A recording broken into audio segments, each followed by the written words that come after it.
আমরা যেখানে ছিলাম সেটা হলো যে স্ক্রিন দেখতে পাচ্ছেন আপনারা? জি স্যার। আচ্ছা, এখানে যে কাজটা আমাদেরকে করতে হবে মানে মেইন পেজের ইন্ডেক্স পেজ মানে হোম পেজের আমরা এখানে কাজটা করব কি, মেটা টাইটেল আমরা বসাবো। তো মেটা টাইটেল বসানোর জন্য আমাদেরকে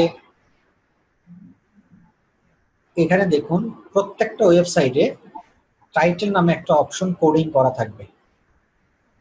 কেন? এটা হলো আমাদের যারা ওয়েব ডিজাইনার বা ওয়েব ইঞ্জিনিয়ার যারা ওয়েব ডেভেলপার যারা তাদের একটা বাইবেল, একটা হাদিস। যেমন ডাক্তারদের কাছে গেলে দেখবেন সব ডাক্তারই প্রেসক্রিপশনস লেখে, সবাই প্রেসক্রিপশনস এর উপরে আর এক্স দিয়ে শুরু করে, প্রত্যেক ডাক্তার। এই আর এক্স কেন লেখে? কারণ আছে একটা। ঠিক তেমনি আমরা যারা ওয়েব নিয়ে কাজ করি বা ইঞ্জিনিয়ারিং লেভেলের কাজ করি তাদের একটা হাদিস আছে, একটা বাইবেল আছে, ওই বাইবেলটা ফলো করতে হয়। কেন? কারণ আমি যদি এই লেখাটা এখানে না দিয়ে এটা কেটেও দিই, এখন এটা যদি কেটে দিয়ে এটাও সেভ করি তাহলে ওই ওয়েবসাইট কিন্তু চলবে, এই ওয়েবসাইটে কোনো সমস্যা হবে না। কিন্তু তারপরেও কেন আমরা আননেসেসারি এই জিনিসটা এখানে দিলাম? এটা দেওয়ার একটা কারণ আছে, যে যাতে আমি হয়তো বা এই ওয়েবসাইটটা ডিজাইন করছি কিন্তু আমার পরে আরো 10 জন হয়তো বা এই ওয়েবসাইটে নিয়ে কাজ করবে, তো তারাও তো আমার মতন ওয়েব ডেভেলপার। তো আমাদের সব ডেভেলপারদের মধ্যে একটা ভাষা আছে, একটা ল্যাঙ্গুয়েজ আছে, একটা স্টাইল আছে, একটা কমিউনিটি আছে, যাতে একজনের সুবিধার জন্য আরেকজনে দেখেই বুঝতে পারে, প্যাটার্ন বুঝতে পারে যে ওয়েবসাইটের প্যাটার্নটা কি। যেমন এখানে দেখেন কিছু কিছু ডট ডট দিয়ে একটা প্যাটার্ন ইউজ করা হয়েছে, লেখা হয়েছে ফেভিকনস লিখে দেওয়া হয়েছে, এখানে লেখা হয়েছে গুগল ফন্ট, এখানে লেখা হয়েছে ফন্ট অসম। এগুলো কিন্তু কোনো কোডিং না, এগুলো হলো সিগন্যাল দেওয়া। এগুলো আমরা অনেক কমেন্ট, হ্যাঁ, আমরা এগুলো দেখে অন্য কোনো ওয়েব ডেভেলপার সেই সব কমেন্ট গুলো দেখে বুঝতে পারবে যে সে কোন জায়গায় শুরু করছে। এই যে কোয়ারি ইউজ করছে, বুটস্ট্র্যাপ ইউজ করছে, হ্যাঁ, সিএসএস কি ইউজ করা হয়েছে, এগুলো দেখে নতুন একজন ডেভেলপার যাতে সে আইডিয়া নিতে পারে বা ওখান থেকে ধরে ওই সূত্র ধরে সে নেক্সট কাজগুলো করতে পারে। সেই কারণে তাদের সুবিধার জন্য, আমাদের সবার সুবিধার জন্য এই ভাষাগত একটা মিল থাকে সব ওয়েব ডেভেলপার, এক ওয়েব ডেভেলপার আর এক ওয়েব ডেভেলপারের সাথে। তো দেখুন এই জায়গাটাতে টাইটেল এখানে বসানো আছে। আমরা যেটা করব, মানে আপনারা যারা এসইও করবেন তারা এই টাইটেল লেখাটা যেখানে খুঁজে পাবেন সেই জায়গাটাতেই আপনাদের এখানে একটা মেটা টাইটেল বসাই দিবেন। কি হতে পারে সেটা? একটা কিওয়ার্ড। হ্যালো হ্যাঁ বলুন স্যার। ওই আমরা তো ওই যখন ইয়ে করি তখন এইচটিএমএল একটা ইয়ের মধ্যে দেই, নোটপ্যাড প্লাস প্লাসের মধ্যে, আর সিএসএস তো আরেকটাতে দেওয়া হয়। তো ওইটা কি কম্বাইন করে এনে এখানে বসানো হয়? সব একটার ভিতরে, এগুলো আলাদা জিনিস। আপনারা প্রত্যেকটা পেজ হিসেব করবেন। আপনারা যে এসইও করবেন তাদের মাথা থেকে ওয়েবসাইট ডিজাইন ফলাই রাখেন, একসাথে এক সাইড করে রাখেন। যারা এসইও করতেছেন তারা পেজ ধরে ধরে কাজ করতে হবে। আমি এখন ইন্ডেক্স পেজে আছি, প্রত্যেকটা পেজই আপনি আলাদা ইন্ডিভিজুয়ালি টাইটেল পাবেন, ঠিক আছে? প্রত্যেকটা ইন্ডিভিজুয়াল পেজই আপনার টাইটেল থাকবে। তাহলে আমার কি করতে হবে, আমরা যে কিওয়ার্ড সিলেকশন করছি সেখান থেকে একটা ভালো কিওয়ার্ড, টপ কিওয়ার্ড, 1 নম্বর কিওয়ার্ড, যেটা একদম যে আমরা অ্যানালাইসিস করে যে 50টা কিওয়ার্ড বের করলাম তার মধ্যে 1 নম্বর কিওয়ার্ডটা আমরা এখানে বসাবো, যেহেতু এটা হোম পেজ। সেই 1 নম্বর কিওয়ার্ডটা আমরা এখানে বসিয়ে দিই। এখন বলতে পারেন যে স্যার আপনি তো এই ওয়েবসাইটটা কাজ করছিলেন, এই ওয়েবসাইটে র্যাঙ্ক করছিলেন, তা আপনি কেন এখানে কিওয়ার্ড বসান না, এখানে ব্ল্যাঙ্ক রাখছেন কেন? এটা রাখছি আমার ব্যবসার খাতিরে। এটা যদি আমি রাখি দিতাম যেদিন কাজ শেষ করছি, তাহলে আমার কাছে আর 6 মাস পর আবার তারা আমার কাছে আসতো না। বুঝতে পারছি আমি? বেসিক্যালি আমি যখন ফার্স্ট কাজ শুরু করি তখন কিন্তু আমি এখানে কিওয়ার্ড দিছিলাম, সেই কিওয়ার্ডই কিন্তু আপনার দেখেন, খেয়াল করেন, গুগলে এখনো শো করতেছে। আমি যে এই যে কিওয়ার্ডটা, এই কিওয়ার্ডটাই কিন্তু আমি এই টাইটেলে ইউজ করছিলাম, সেই কিওয়ার্ড গুগল এখনো ধরে রাখছে। মানে এই কিওয়ার্ড দিয়ে সার্চ দিলে গুগল এখনো মানুষকে এই ওয়েবসাইটটি, তাদের রুট ডোমেইনটাই শো করাচ্ছে। হয়তোবা আর 2 মাস 6 মাস পরে এটা কেউ যদি এটা দিয়ে সার্চ দেয় তখন আর শো করবে না। কেন? কারণ ও যখন আবার নতুন করে ডেটা ক্রাউল করবে তখন ওয়েবসাইটে খুঁজে যখন দেখবে যে তার এই নামে কোনো কিওয়ার্ড ইউজ করা হয় নাই, তখন সে আর এই নাম দিয়ে তখন এই লিঙ্ককে শো করাবেন। যেহেতু আমি আবার কাজ করব এখন, সেহেতু আবার এই কিওয়ার্ড গুলো আমি ইউজ করব। তো আমি যখন 6 মাস তাদের সাথে কন্ট্যাক্ট ছিল তখন এগুলো রীতিমতো আমি কাজ করছি। যেদিন আমি কাজ শেষ করে দিব তার আগে আবার কি করছি, যেসব কাজগুলো আমি করছিলাম ওইগুলো আবার আমি উঠাই নিয়ে চলে আসছি। হ্যাঁ, এটা হলো বিজনেস পলিসি। এগুলা নিয়ে আমি পরে আপনাদেরকে কিছু টেকনিক শিখাই দিব, যাতে মানে রিপিটেড ক্লায়েন্ট আপনার সাথে সারা জীবন কানেক্টেড থাকে। সেটা করার জন্য কি কি করতে হয়, কিভাবে কিভাবে করবেন, সেগুলো আলাদা একটা বিষয়। আচ্ছা, তাহলে আমার এখন প্রথম কাজ কি, এখানে আমার বেস্ট কিওয়ার্ডটা বসাই দেওয়া। এরপরে এখানে আরেকটা জিনিস আছে, দেখুন এই যে মেটা ডেসক্রিপশনস নামে একটা অপশনস আপনারা দেখতে পাচ্ছেন। তাহলে আমার কিওয়ার্ড বলতে রুট কিওয়ার্ড বলা হচ্ছে না, রুট কিওয়ার্ড না। আপনার 50টা রুট কিওয়ার্ড থেকে যে 50টা কিওয়ার্ড বের করছেন, র্যাঙ্ক করছিলেন না, 1 নম্বর অবস্থান, রোল নাম্বার 1, রোল নাম্বার 2, এর মধ্যে যে 1 নম্বর রোল নাম্বার যার, সেই কিওয়ার্ডটা এখানে বসবে। আচ্ছা, তো মেটা ডেসক্রিপশনসও সেই ক্ষেত্রে এখানে আমাদের মেটা ডেসক্রিপশনসও আমরা একটা রেডি করব। সেই মেটা ডেসক্রিপশনসটা আমরা এখানে বসাবো। এইটাই হলো মূলত আমাদের এতটুকু কাজ এই জায়গাতে, আর কোনো কাজ নেই। হ্যাঁ, এতটুকুই কাজ হলো আমার হোম পেজের এই জায়গাটাতে। এইভাবে আমাদেরকে ধরে ধরে প্রত্যেকটা ইন্ডিভিজুয়াল ওয়েবসাইটের ভিতরে আমাদের প্রত্যেকটা পেজে আমাদেরকে কাজ করতে হবে। সেগুলো আমরা নেক্সট ক্লাসে আমি হয়তো বা 2-4টা এক্সাম্পল দিয়ে আপনাদেরকে দেখাবো। সবগুলো পেজে পেজে ধরে ধরে তো দেখানো সম্ভব হবে না। তো আগামী ক্লাসেও আমি আপনাদের এই টপিকস নিয়ে আলোচনা করব, মানে পিএইচপি বা এইচটিএমএল কোডিং ওয়েবসাইটের কিভাবে এসইও অন পেজ এসইও করতে হয়, সেটা আগামী ক্লাসটা হয়তো বা রাখবো। এরপরে আমি যাব ওয়ার্ডপ্রেসে আবার কিভাবে অন পেজ এসইও করতে হয় সেটা।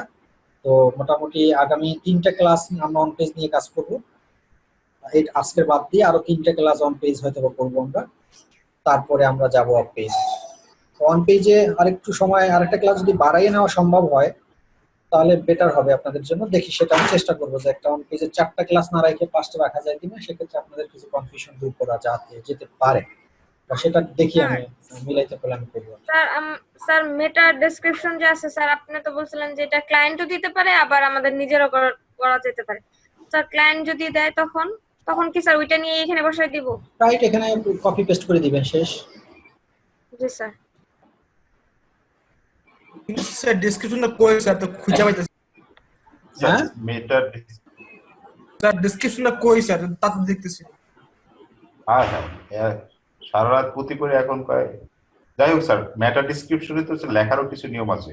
অনেক সময় যে ক্লায়েন্ট তো সেইটা ফলো করতে নাও পারে। দেখুন মেটা ডেসক্রিপশনস এর ব্যাপারটা হলো যে, ওই তো বললাম আপনাকে যখন কাজটা স্টার্ট করবেন তখন তো বায়ারের সাথে আপনার একটা কনভারসেশন হয়ে যাবে, হওয়ার পরেই তো আপনি কাজ শুরু করবেন। এইসব কোশ্চেনগুলো কিন্তু বায়ারকে আপনাকে করতে হবে। হ্যাঁ, যখন বিট করবেন, বিট করার পর সে রিপ্লাই করলে কিন্তু আপনি করতে হবে যে মেটা ডেসক্রিপশনস কি আপনি দিচ্ছেন কিনা আমাকে, না আমি তৈরি করতেছি।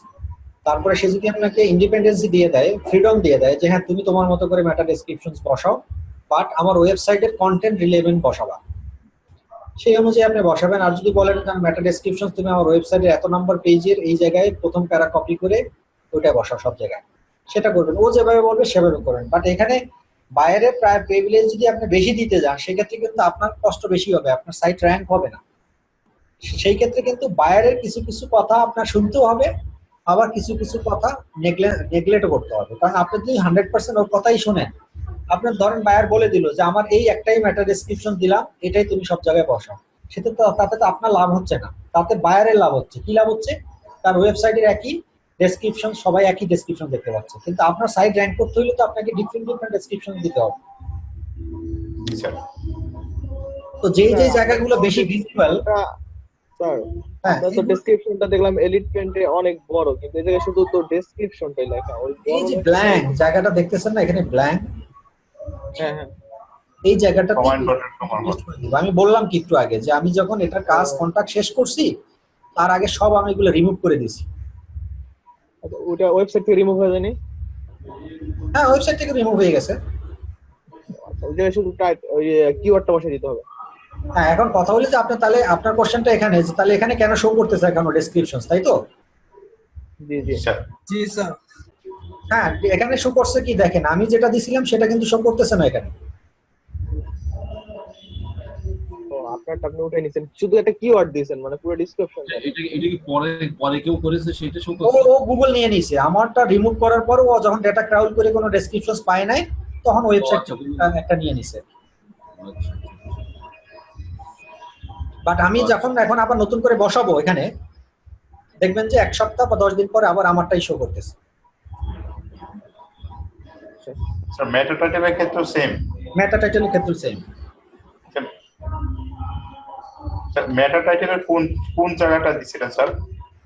কোন জায়গাটা কোন বসানো? পয়েন্টে, কোন জায়গাটা এটাতে কোনো কমান্ড বাটন? আচ্ছা আচ্ছা এটা তো শো করবে না স্যার, না শো করবে। স্যার এই মেটা টাইটেল আপনি যেটা দিচ্ছেন, আপনি স্যার বলছিলেন যে আপনি মেটা টাইটেল যেটা দিয়েছেন ওটা দিয়ে এখনো সার্চ দিলে সেকেন্ড ইয়াতে আসে স্যার। হ্যাঁ, এই যে আমি আমার এটা ছিল আমার মেটা টাইটেল। মেটা টাইটেল ছিল যেটা ওই সার্চ, যে কথাটা দিয়ে আমরা সার্চ দিয়েছিলাম যে best paint company in Bangladesh. হ্যাঁ স্যার এইটা স্যার আপনার মেটা টাইটেল ছিল স্যার। Right. এই মেটা টাইটেলটা আপনি তুলে নিছেন, হ্যাঁ, তুলে নেওয়ার পরেও এটা সার্চ দেওয়ার পরেও কিন্তু স্যার এই এলিমেন্ট সেকেন্ড পজিশন আসছে স্যার। ক্যান্সার হলে কি করে, থেরাপি দেয় না? থেরাপি, এক থেরাপিতে কিন্তু 6 মাস বাঁচে। কেমোথেরাপি। জি স্যার। তো আমি যেমন থেরাপি দিয়ে দিয়েছিলাম, ওই থেরাপি এখনো কাজ করতেছে। হয়তোবা স্যার ওই 2 মাস বা 6 মাস পর দেখবেন যে আর এই কিওয়ার্ড দিলে, সার্চ দিলে এলিমেন্ট শো করে না, কারণ ওই থেরাপির এখনো কি আছে, মানে অ্যাকশন চলতেছে। আচ্ছা স্যার ওই মেটা টাইটেলটা কি এই জায়গায় লেখা ছিল আপনার টাইটেলের এই পরে এখানে ডেটটা? এই যে যেখানে এলিমেন্ট লেখা সেখানে ছিল আর কি। রাইট, টাইটেলের জায়গায় লেখা ছিল। জি স্যার, আজকে বিষয়টা ক্লিয়ার স্যার। আরো হবেন ক্লিয়ার আস্তে আস্তে। আচ্ছা, জি স্যার। কোশ্চেন আর কোনো কোশ্চেন? আর স্যার ওই মেটা টাইটেলটা ওই যেমন এলিট পেইন্টের সাথে কি লিখছিলেন বেস্ট পেইন্ট ইন বাংলাদেশ, নাকি ওই এলিট পেইন্টটা বাদ দিয়ে শুধু ওইটাই লিখছিলেন? প্রথম যখন করছি তখন শুধুমাত্র বেস্ট পেইন্ট কোম্পানি বাংলাদেশ দিয়ে লিখছি, ফার্স্ট যখন ইন্ডেক্স করি গুগলে। আচ্ছা জি স্যার। তারপরে সেকেন্ড মান্থে গিয়ে এলিট পেইন্ট লেখাটা রাইখা তারপরে ড্যাশ দিয়ে তারপর কিওয়ার্ড বসেছি। ও কিছু আচ্ছা বিষয় স্যার, আছে আর ওই কেন জানেন, বিষয়গুলো হলো যে মানে আপনার তো মালিক পক্ষ, তো আপনার এটা মনিটরিং করবে, তো সে আবার এগুলো চাইবে না, সে বলবে যে না আমার টাইটেলে আমি এলিট পেইন্ট লেখা দেখতে চাই। কারণ আপনি তার কথাও রাখবেন, আবার যে গুগলের নিয়ম কানুনও মানতে হবে আপনাকে। এই দুই ঠেলার মাঝখানে বসেও আপনাদের কিছু টেকনিক ইউজ করতে হয়। আর স্যার ওই যে আমরা যে কিওয়ার্ডটা ইউজ করব ওইটা তো আর গুগল শো করবে? ওইটা কি টাইটেলে শো করবে? হ্যাঁ, এই যে এখানে শো করবে, এখানে শো করবে।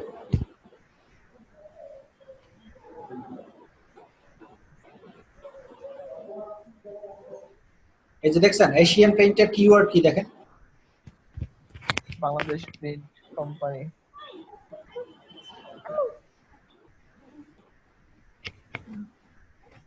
এগুলো আমরা আমারটাই ছিল, এই এলিট পেইন্টও দেওয়া ছিল এগুলো।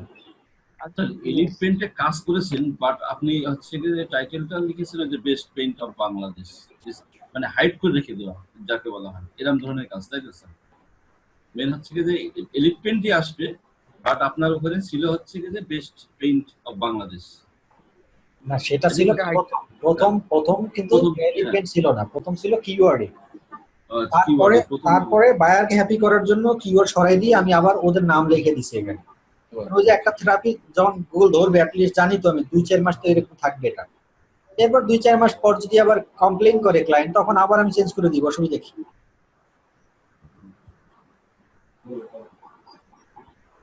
আর স্যার ওই যে যেমন হোম পেজটা ইনডেক্স পেজ, এরকম কি প্রতিটা পেজের আলাদা আলাদা নাম আছে? অবশ্যই আছে। হ্যাঁ আছে আছে, ওই ডিজাইনের সবই নাম আছে, প্রত্যেকটা পেজেরই আলাদা। আমাদের কাজ কি শুধু ওই টাইটেল আর ওই জায়গায় ডেসক্রিপশন ওই জায়গায় কিওয়ার্ড, আর আপনি বলছিলেন স্যার কিছু কিওয়ার্ড আছে যেগুলো হাইড হয়ে থাকবে, ওইগুলা কি আলাদা? হ্যাঁ, হাইট তো এখান থেকেই করবো, দেখাবো না আমি, সামনে আসতেছে। স্যার ইনডেক্স পেজে কি আমাদের মেইন কাজ হচ্ছে এসইও নাকি আর কোনো অন্য কোনো জায়গায় নেই নাকি? আচ্ছা আচ্ছা, সব পেজে করতে হবে, সব পেজে করতে হবে, সব পেজে করতে হবে। আর আরেকটা কোশ্চেন স্যার, যে আমরা যে কম্পিটিশন অ্যানালাইসিস করলাম স্যার, ওইটার ওদের কাজটা তো আমাদের মনিটরিং করতে হবে, সেটা তো আর কিছু বললেন না স্যার, ওইটা কি পরে দেখাবেন? কি মনিটরিং করতে হবে? যে ওরা কোথায় কি বসাইতেছে ওইটা তো বলছিলেন মনিটরিং করতে হবে। হ্যাঁ, তো ওখানে তো আপনি পাইছেন না খুঁজে, আপনার রুট ডোমেইনে বসাইছে কিনা, বা তাদের যদি সার্চ দেন ওই ডোমেইনটাই কপি করে সার্চ দেন, সার্চ দিলেই তো আপনি পেয়ে যাচ্ছেন যে ওদের ওয়েবসাইটে কোন জায়গায় কি বসাইছে। ওই যে শুধু ডেসক্রিপশন, টাইটেল আর হইছে ওই ইউআরএল, এই তিনটাই তো দেখতে পাচ্ছি, শুধু ওই তিনটা ফলো করলে হবে? হ্যাঁ হ্যাঁ, মানে তিনটা কপি করে বসাই দিব আর কি আমার ওয়েবসাইটে ঘুরে আপনি পেঁচায়। তো একটা লিংক পাইছেন ওখানে, তাই না? তো আপনার এলিট পেইন্টের যদি একটা লিংক পান, তাহলে আর লিংক গুলো বাইর করা কি অসম্ভব? বলেন। স্যার অসম্ভব নয়, কিন্তু ওই যে ধরেন আমার তো তাহলে এলিট পেন্ট কারণ আমি আপনাদের বুঝাই, একটু কমন সেন্স ইউজ করতে হবে। যেমন ধরেন আপনি ধরলেন গুগলের রুট ডোমেইন পাইলেন, আপনি এই লিংকটা পাইছেন, এই ডোমেইনটা যদি পান, তো এখান থেকে আপনি চাইলে হোমে যেতে পারতেছেন না? হোমে যদি আসেন, হোমে আইসা তাহলে এই হোমের টাইটেলে কি বসানো হয়েছে সেটা এখান থেকে দেখতে পাচ্ছেন।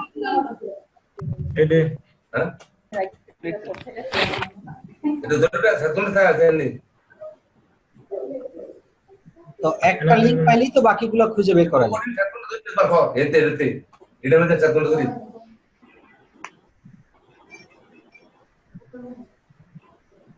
তাহলে আমাদের প্রতিটা মানে পেজে পেজে যাক শুধু তিনটা বিষয় ফলো করতে, যে টাইটেলে কোথায় কি বসাইছে আর ওই ইসে রুট ডোমেইনে কি বসাইছে, এই দুটাই।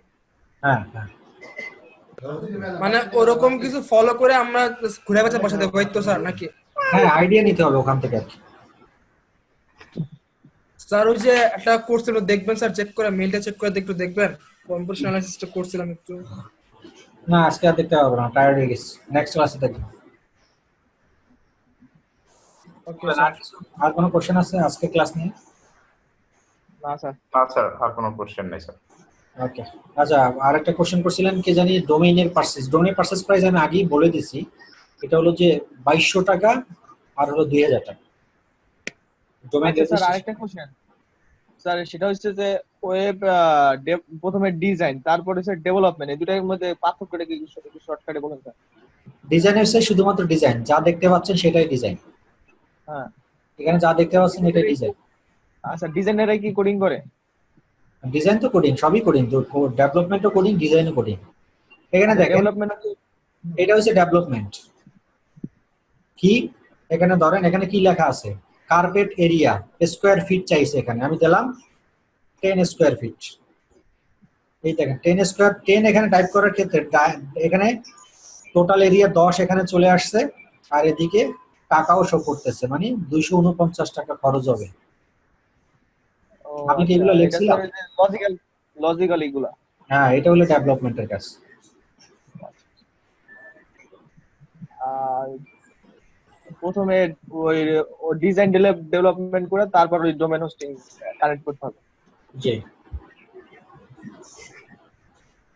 Thank you very much, good night, আল্লাহ হাফেজ।